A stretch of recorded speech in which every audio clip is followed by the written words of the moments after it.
Hey guys, it's Nithal. Today we are going to talk about. I've had a lot of questions actually ask about how do I become a real estate agent, and how do I get my license, and how do you do it, and all of those questions. So anybody that's out there that's thinking about buying, I mean not buying, I'm so used to saying that, right? If you're thinking about buying or selling, that's one of those things. Anyway, if you're thinking about getting your real estate license, here I have some information for you because I don't want to miss out on anything, so I did write it down. But I'll also tell you about some of the experience that I've had getting my real estate license. Let's go ahead and talk about my experience. I've had my license for a couple of years now, and it took me 2 tries to pass the first class. I'm not gonna lie to you. As you know, I'm really straightforward and honest. So it took me about 2 tries before I passed the class, 75 and higher, and you have to pass the class in order for you to sit in the state exam. The state exam for me, for the national side, there's two sides, the national and the state. The national side, I passed it like with flying colors. On the state side, I can't talk today. State side, I missed it by 1 point, and I had to go back and redo it again, which you can sign up after 2 weeks later. I studied and I passed it, and then that was that. But so for me, because I haven't, after graduating college, I wasn't able to go, not enough study skills and whatever you want to say, right? But it did take me 2 tries to pass the class because there's so much information, and it's like a whole different language if you have no idea what real estate is about. For me, it felt like it was a foreign language, but I can tell you one thing that only reason I became a real estate, actually not only reason I took that class was because my best friend decided that, when she moved from New York, that she were going to do this together, and it was worth it for us to do it. We did the weekend classes because we both were working full time. So the first day I was hooked, literally hooked onto real estate, and it was just something that I couldn't get enough of. Actually, the education, the knowledge, and the more I learned, the more I was aware, and just talking to all my friends and family about, like, oh, did you know this, and did you know this, and can you do that, and you do that. So it was just so much information. So for me to take the second time again for the class was really easy. It was just like a refresher, and I didn't get bored again because it was really fascinating for me. And obviously the second time I passed it with flying colors, and I was really good to go. So if you need to take the class, and if you're thinking about how to become, if you're thinking about becoming a real estate agent in North Carolina, here are a couple of things that you need to do. You have to be 18 and older to do it, and you have to be a U.S. citizen as well. And then you will start looking. I will leave a lot of links below on what to do, and what some of the classes that I take. I'm not with the schools that I was with. I don't get any discounts. I'm not affiliated with any of them. Those are the ones that I've took and I had a very good experience with, and I want you to find the one that's right for you. And I also will attach North Carolina Real Estate Commission's information website down below as well too, so that way you guys can look it up and figure out wherever you guys need to do for your school as well too. There's plenty of schools all over that does that, and right now with COVID, they are just doing online as well. I'm not sure. I know that I'm doing my continuing education and general update that is required every year for us to do 8 hours for us to keep maintaining our license. So that's all is being done online right now. So it's just letting you know about that as well. All right, let's go ahead and get into it. As I said, you have to be 18, U.S. citizen, or has to be permanent resident here. For your pre-license class, it's going to be 75 hours in order, and then you have to pass it 75 or higher. And depending on you, as I've said, I did mine on the weekends, so that took maybe a month for me to do. There's some classes that are just like a fast-paced classes. If you're really good, and if you have really great study habits, and you just graduated, or you're looking for something else and you're really good with studies, you may want to do a fast course as well. They also have a fast track within a week. You can get it as well too. Or you can also do they also have other type, it's like Monday, Wednesday, Friday, evening hours as well too. So whatever is comfortable for you, you decide, and figure out which one best time works best for you. But for me, I'm a single mom. I was working full full time, so I needed something on the weekend that I can do. And it was literally from like 8 to 5 every single day, and you're learning so much information, and it goes by fast too. So just keep that in mind. If you need more time, then you may want to do the evening hours where it's short time and you can do that. But if you have the weekends, then definitely go ahead and do the weekends if you're working full time, like majority of us are. So that's the pre-license. Is that pre-license, you have to pass the class 75 and above, and then you will go ahead and apply for your to sit in the exam. During this time, so when you're in the class, the instructors are really good that they will tell you that, hey, start getting your criminal background check. You are going to have to do that. If you lived in many different states, you're going to have to get one for each state, okay? So just keep that in mind. I lived in Georgia, so I had to get it from Georgia, and that doesn't take, it takes a couple of weeks, okay, to get it. So keep that in mind. Make sure you start getting that as well. You got to get that done. Background check, as I've said, depending on how many states, 75 hours, you got to do that for your pre-license, 75 hours, and you have to pass it, as well, 75 or above. And then once you have completed all of that, then you're going to go to North Carolina Real Estate Commission website. You're going to apply for your license. You apply to take the state exam and the national exam. All right. The national exam has 80 questions and the state side has 40 questions. There is math in there as well, the closing statements that you guys will do as well too. So keep that in mind. They're going to provide, you have to bring your calculator, you have to bring 2 forms of ID. Some of the centers are very strict. If you're not there 15 minutes early, they will not let you in. Make sure you have 2 forms of ID with you, okay? Make sure you got the calculator as well too. So have all of that ready. And then it's 120 questions all total together. And then they give you about 3.5 hours to finish it, so just take your time. Once you're done with, you do the national first. Once you're done with that, you click submit, and the second starts right away, so you don't have to wait, okay? The second just starts kicking in. You will know if you passed or not on the same day. As soon as you click the submit, when you're done with all of it, you'll know which one you passed and you didn't pass, okay?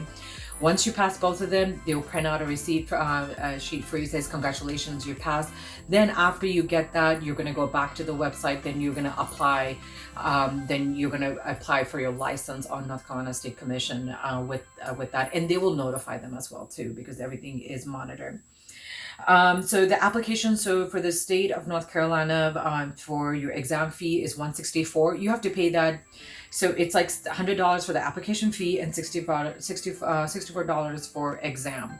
So you're gonna have to pay that each time if you don't pass. So if I didn't pass the state side, so I have to pay that again, okay, to take just that one part of the exam again. So, and when you go in there, if you have to retake it, you just go in there, just take the state side or the national side, and you're done, okay? One advice is keep at it. Do not let the days go by, because you do have that gap.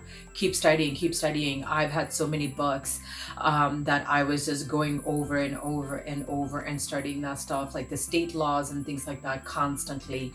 I did Quizlet notes. I was YouTube. There's this great guy named Travis. I'll put his information below too. He does amazing. He does like live classes too. You can listen to it that as well. There's a lot of information on the web that you guys can find as well too if you need more help, okay? And you can also email me, and I also have books that I'm more than happy to, if you live around me, I'm more than happy to give it to you. Or I can even scan it and send you that information as well too. Or I can tell you where I got it and you can have your own copy. So that's that. And then, as I said, you have to pass the national. There are 80 questions, so you have to get 57 right. From the state side, there's 40 questions. You got to get the 29. Okay, so you have to get 29 right in order to pass it. 57 for this national. And then you're good to go. Congratulations, you passed.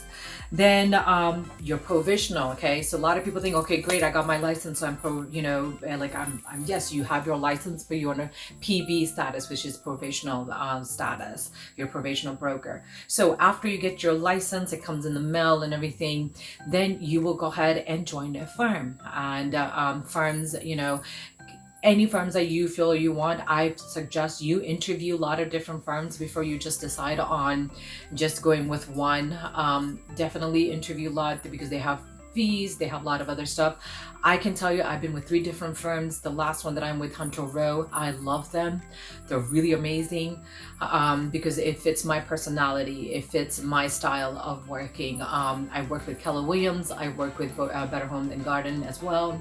So just decide on which firms works best for you. Ask the questions, what kind of fees they have, what kind of help they have. Once you decide you have to join the firm, before joining the firm, you can actually go back and finish your post-license class. You have three courses that you have to get done in order to be a broker. And those 3 courses, they're about 30 hours each. They've cost around, actually, I do have a cost for you. So the post-license classes, they cost $240 per class. Go ahead and knock them down because you're going to have to complete them within the 18 months soon as you get your provisional license. So if I were you, I wouldn't even join any firms. I made that mistake of joining, and then the first year I forgot to take my first class, post-license class, and my license was inactive. When it became inactive, I just decided, you know what, screw this. I'm just going to get done with all of my classes because I just don't want to remember. That time the rules were different. We can take 1 class per year. But this time the commissions have changed the rule. They want you to get done with it within a couple of, within the year or so. So with that being said, just don't even join a firm. Go ahead and get your post license out of the way. You're going to love post license. It's just basically the pre-license class that you took, just broken down in different parts. And you're going to understand a lot of things even better. That's the way I've noticed it, that I wish that I've done this before joining the firm. You're going to learn how to do contract and closing, a lot of other, laws and things like that. So it's just going to make it so much easier. Just pass those tests, you're done. And then you're full broker. So you could do commercials, you can do residentials, whatever. Commercials, you may just need to do an internship or join a firm that's going to teach you how to be a commercial real estate agent. In North Carolina, your real estate license, actually, if you're not aware of it, you could do residential and commercial. So whatever you guys decide to do, whichever field that you want to go. Even property management, actually, you will also need your real estate license. Some of them do require that as well too. Okay. So with that being said, just get it out of the way. Don't even waste your time of joining a firm. That's the way I would have done it, and I did it because when I became inactive, I was like, you know what? Forget it. Let me just get all my license. I went back to back. Got it done within a month, and I was set. Then I'm full broker, and I joined the firm, and then you can start selling or buying whatever you want to do, right? So those are my tips. As I've said, I will definitely leave you I'll leave you all the information. The school that I did, I went to 2 different schools. I went to HPW and then I went to Superior. Superior, I did all of my post-license class. As I said, I'm not affiliated with any of them. I don't get any credits. I don't get any money back or kickback or anything. I love Superior School, okay? I do all of my classes with them, and I did post-license with them. It was so easy. The instructors were so fun and very caring and very, very, very very information, and not only the information, but I just felt like they were really there to help me pass the test or to help me get knowledge, and they had so much experience, right? So I love Superior. Definitely check them out. As I said, I'll leave the link below. And then my pre-license I did with HPW. They were amazing as well too. My instructor was awesome. But at the same time, there's a Monk school. There's a lot of other schools out there, real estate school, that whatever is closest to you that may work best for you. Okay. But I will definitely leave those links below. And I'll also put down from the North Carolina Commission. They also have a link on there which they approve of all the schools as well. That you can also look it up in case if you're living in Charlotte and you're watching this video, you're living in Charlotte, Asheville, Greenville, anywhere you are in North Carolina. Yeah, I want to make sure that you are able to find the school that's close to you. That's it. Study, and I know I was up at 4:30 in the morning studying because, as I said, I had to be at work and I'm a single mom, so I had to get my son ready for school. So 4:30 until 6 o'clock was my time to get up in the morning and study, and I did it. And I'm very proud of myself because, as I said, the first time I didn't pass, I cried, okay, because I studied my butt off. And I've never studied the way I studied for this because it meant a lot to me, because this is something that I really wanted to do, that I'm really passionate about as well. So, but the second time, as I said, it was easy, and I celebrated, of course. Celebrate all your victories, by the way, in real estate, because those classes are not hard. I mean, those classes are hard. I apologize. Those classes are really hard, and anybody else will tell you that as well too. All right, I hope you like this video. Please leave a comment below. Tell me what you think. And I also would love for you to go ahead and tell me what other videos you guys want to see from me, so that way I can also bring that out for you guys too, okay? All right, this is Nito, and I will see you guys on the next video. Bye.